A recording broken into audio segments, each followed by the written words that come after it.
Right now, somewhere in the United States, there is a house for sale for $47,000.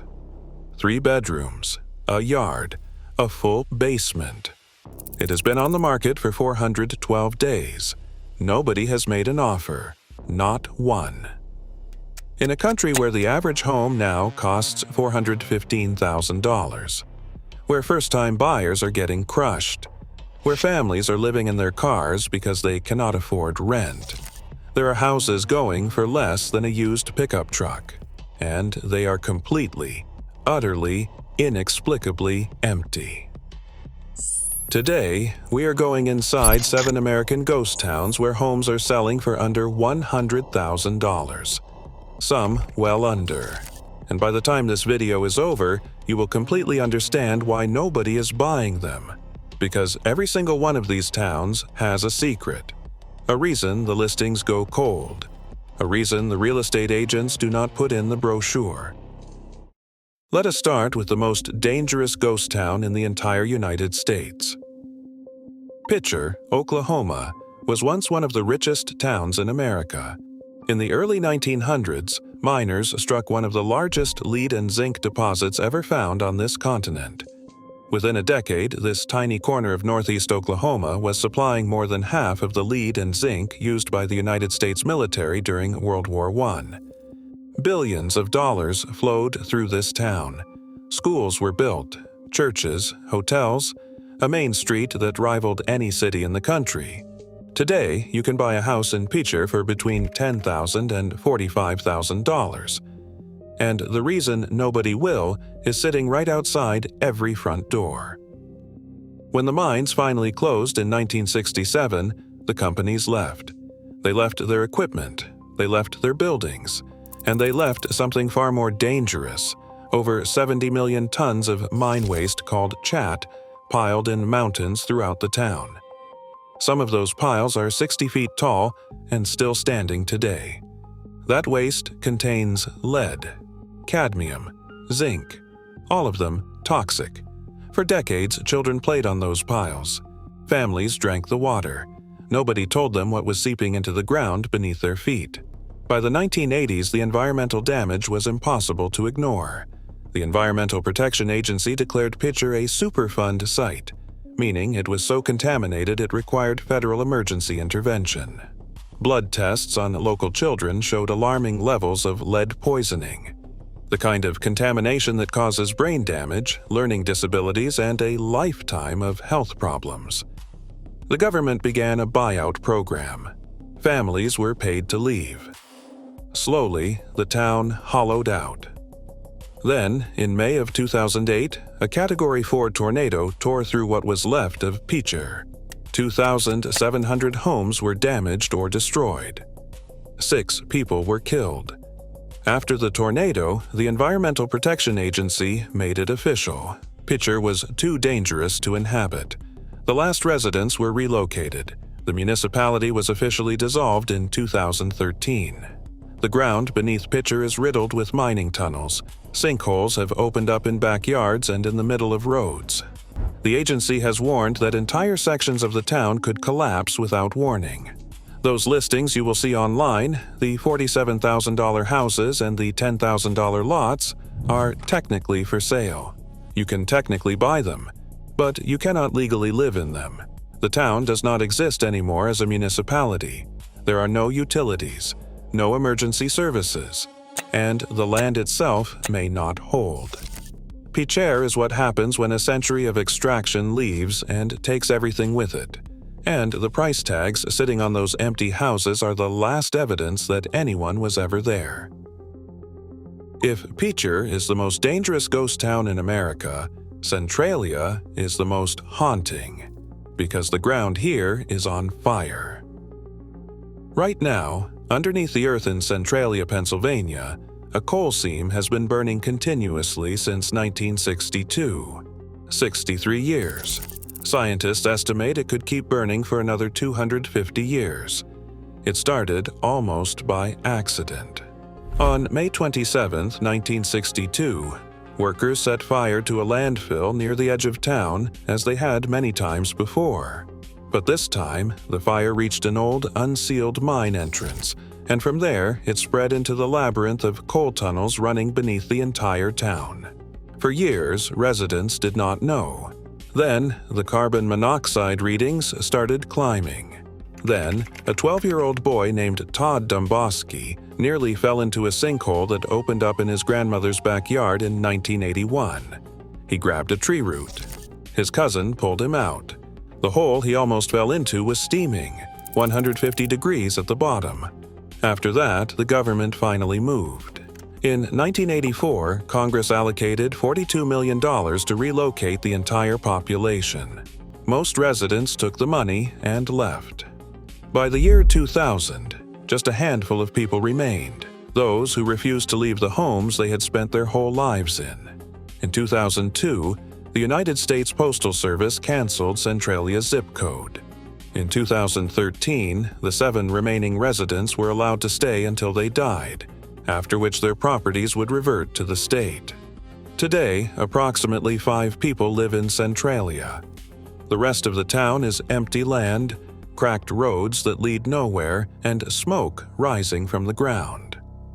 Properties in the immediate surrounding area of Centralia do occasionally list in the $60,000 to $75,000 range for raw land. People buy them as curiosities, as investment plays hoping the fire eventually dies out and the land becomes valuable again. But here is the reality. That fire has burned through roughly 600 feet of coal per year on average. The tunnels run in every direction. No one knows exactly where the fire is at any given moment. And the carbon monoxide that seeps from the ground has no smell, no color, and at high enough concentrations, no warning before it kills you. Centralia is not just abandoned. It is a town that was swallowed alive by what was beneath it, and it is still being swallowed right now while you watch this video. Our third ghost town is not selling homes for $100,000. It is not selling homes at all, because this one has been empty for over a century. But it earns its place on this list because of what it was, and because what killed it is still relevant to every single person thinking about where to put down roots today. Cahaba, Alabama, was the first permanent capital of the state of Alabama. In 1819, Alabama became a state, and the men who built it chose Cahaba, a beautiful, strategically placed city at the junction of 2 major rivers, as the seat of government. They built an impressive Capitol building, elegant homes, a thriving port. For a moment, this was one of the most important cities in the American South. Then, the rivers rose. The first major flood came in 1825, just 6 years after the capital was established.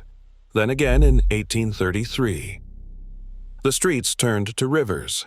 The basements of those grand homes filled with water. The capital was relocated to Tuscaloosa in 1826, only 7 years after it was built. And yet, people stayed. Cahaba briefly found a second life as a cotton trading hub in the 1840s and 50s when the railroads came through. At its peak, over 3,000 people called it home. During the Civil War, Cahaba housed one of the largest Confederate prisoner of war camps in the South. A facility called Castle Morgan held over 3,000 Union soldiers in a warehouse designed for 500. Disease and starvation were rampant. Hundreds died there. After the war, the floods returned. The 1865 flood was the worst yet. It wiped out most of what remained of the town's infrastructure. This time, the people did not come back. By the turn of the century, Cahaba was abandoned. Vines and trees grew through the floors of the great houses. The river reclaimed what it had always wanted. Today, Cahaba is managed by the Alabama Historical Commission as an archaeological site. You can walk through it. You can see the ruins of columns that once held up a state capitol building. You can find the faint outlines of streets that once buzzed with commerce. You cannot buy it. But Cahaba teaches a lesson that every house hunter should understand before clicking on those suspiciously cheap listings. Location is everything, and sometimes the most beautiful location in the world has a reason it is cheap. The rivers that made Cahaba valuable are the same rivers that destroyed it. That tension between the appeal and the danger is the story of almost every ghost town in America. Here is the thing about Thurmond, West Virginia. It might be one of the most beautiful places you have ever seen. Tucked into the New River Gorge, a landscape so dramatic it was designated a national park in 2020, Thurmond sits on a narrow ledge between a river and a cliff face. The views are extraordinary. The landscape is unlike anything else in the eastern United States. And, at its peak, Thurmond was one of the most profitable railroad towns in the country. In 1910, Thurmond's freight revenue accounted for more than 20% of the entire Chesapeake and Ohio Railway's total income. Think about that. One small town in West Virginia was generating a fifth of a major railroad's total revenue. The coal that powered industrial America moved through this gorge. The Dunglin Hotel, built just across the river from Thurmond, became famous across the region. It hosted balls, theatrical performances, and, according to Ripley's Believe It or Not, the longest uninterrupted poker game in recorded history. 14 years. The same poker game running continuously. Then, the diesel locomotive replaced the steam engine. The coal trains stopped needing to stop in Thurmond. The hotel burned down in 1930. The Great Depression finished off what the technology shift had already started. Today, Thurmond has a population of approximately 5 people. The federal government owns most of the land inside the national park boundary. The old depot still stands and operates as a park visitor center. What makes Thurmond different from the other towns on this list is that its abandonment has no toxic legacy, no underground fire, no environmental catastrophe. It simply became unreachable. There are no paved roads into Thurmond. The only reliable access is by rail or by a single-lane road that floods regularly. Emergency services take 45 minutes minimum. The nearest grocery store is an hour away on mountain roads. Properties in the broader New River Gorge area, the surrounding communities affected by the same economic collapse, have listed as low as $18,000 for raw land, and between $40,000 and $60,000 for small structures that need significant work. The scenery will take your breath away. The isolation will test your sanity.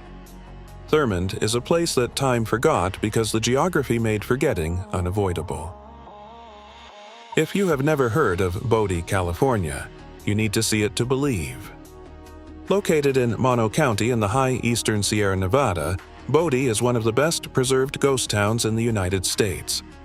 More than 100 original buildings from the 1870s and the 1880s are still standing. A general store, a church, a jail, a schoolhouse, all left exactly as they were when the last residents departed in the 1940s. Dishes still on tables, books still on shelves, a child's shoe still sitting on a dusty floor. In 1879, Bodie had between 8,000 and 10,000 residents. It produced over $38 million in gold and silver, roughly $1 billion in today's money. It had 65 saloons, multiple opium dens. It was, by reputation, one of the wildest and most dangerous towns in the American West. Then the gold ran out. The population collapsed almost overnight. By 1920, fewer than 120 people remained.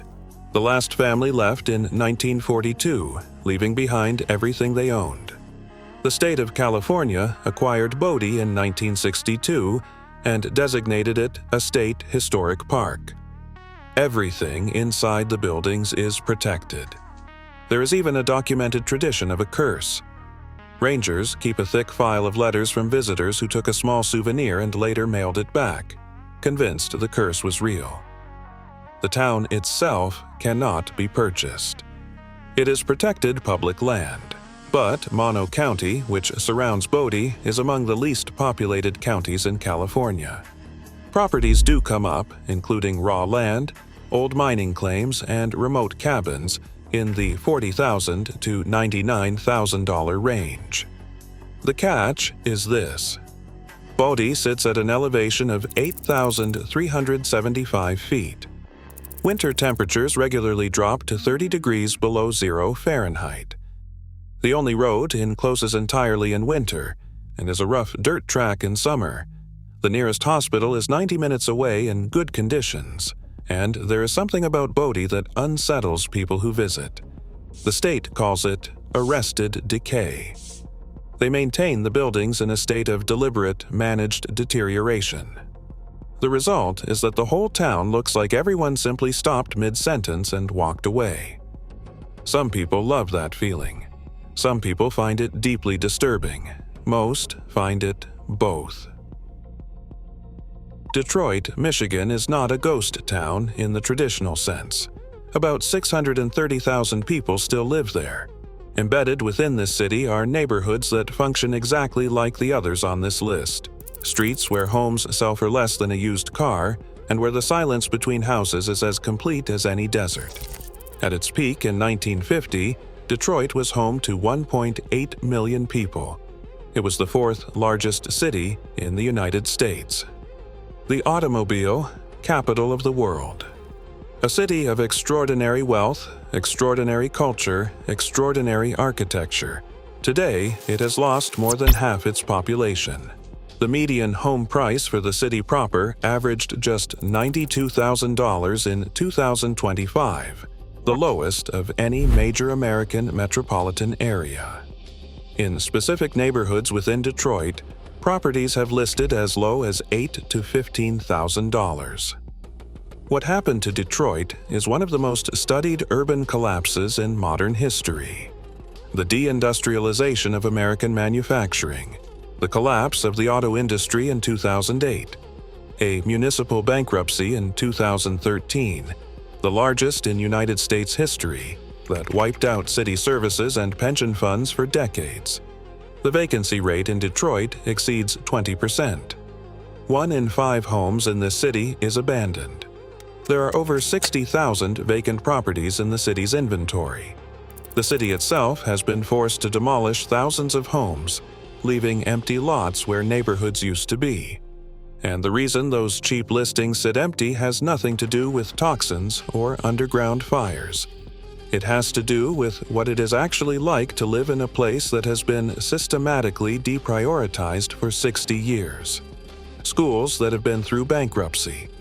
Infrastructure that does not get repaired. Blocks where your nearest neighbor might be 3 empty houses away. But here is where Detroit is different from every other town on this list. There are genuinely people making smart moves there. Remote workers from expensive coastal cities bought houses for $30,000, renovated them, and are living extraordinary lives. Investors are quietly accumulating properties in neighborhoods they believe will recover. A downtown that is genuinely coming back. The other 6 towns on this list are effectively gone. Detroit is in a fight. The outcome of that fight is genuinely unknown. Our final town is unique on this list because you cannot buy a home here. You cannot buy anything here. Times Beach, Missouri no longer exists. It was erased from the map. Every building was demolished. Every resident was relocated by court order. The land was cleaned up at a cost of over $200 million and converted into a state park. But Times Beach earns its place on this list because what happened here is a direct warning. A warning that is relevant right now, in 2026, as people scroll through listings of houses that seem too good to be true. Times Beach was founded in 1925 as a modest resort community along the Merrimack River in Missouri. By the 1970s, it had around 2,000 residents. A small but real community, families, a main street, a local newspaper. The roads in Times Beach were unpaved dirt, which created enormous dust problems for residents. In 1971, the town hired a waste hauler named Russell Bliss to oil the dirt roads, a common dust control method at the time. Bliss charged a low rate. He was efficient. The roads became manageable. Nobody knew what was in the oil. Russell Bliss was also hauling waste oil from a chemical plant that had manufactured Agent Orange, the defoliant used during the Vietnam War. Mixed into that waste oil was dioxin, one of the most toxic compounds known to science, a carcinogen, a substance that causes cancer, birth defects, and immune system destruction at parts per trillion concentrations. For years, children played in the streets of Times Beach. Horses at a nearby arena dropped dead after Bliss oiled those facilities. Cats and dogs died. Residents developed mysterious illnesses that no one could explain.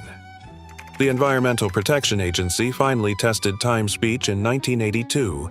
The same week, a catastrophic flood put most of the town underwater.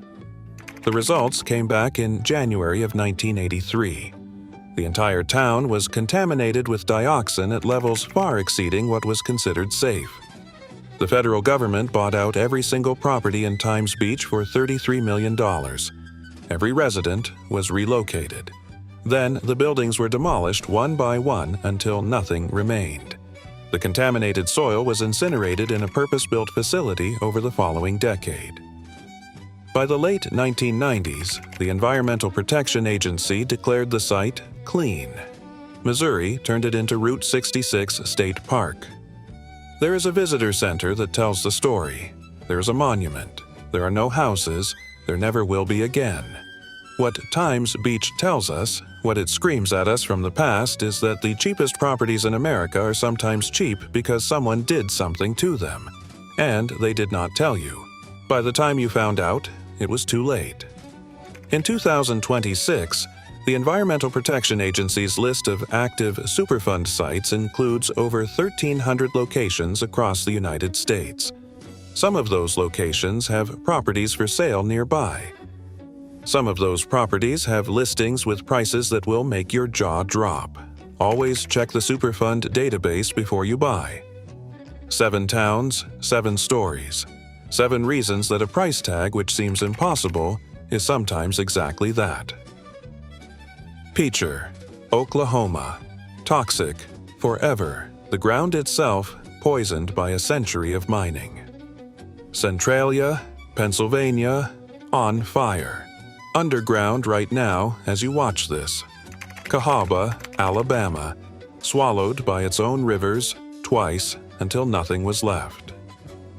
Thurmond, West Virginia, too beautiful, too isolated, too far from everything that makes modern life possible. Bodie, California, perfectly preserved, perfectly frozen, perfectly unreachable. Detroit, Michigan, a city in a fight for its survival, where cheap properties are both a genuine opportunity and a genuine gamble. Times Beach, Missouri, erased completely. A monument to what happens when the thing poisoning you has no smell, no color, and no warning. There are thousands of cheap properties in America right now.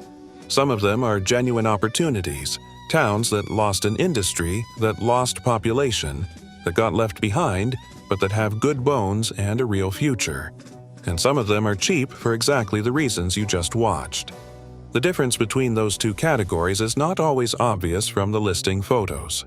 It is in the research, in the environmental records, in the flood maps, in the databases, in the stories of what happened to the town before the prices fell.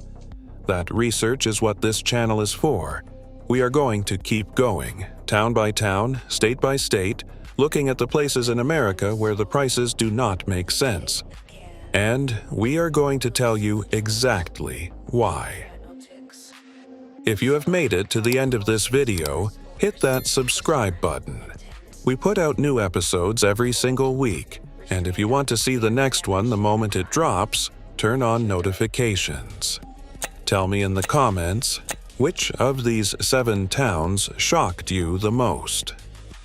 Because when I first found out about Times Beach, that an entire American town was demolished and erased because of something in the road dust, I could not believe it had not been front-page news every single year since 1983.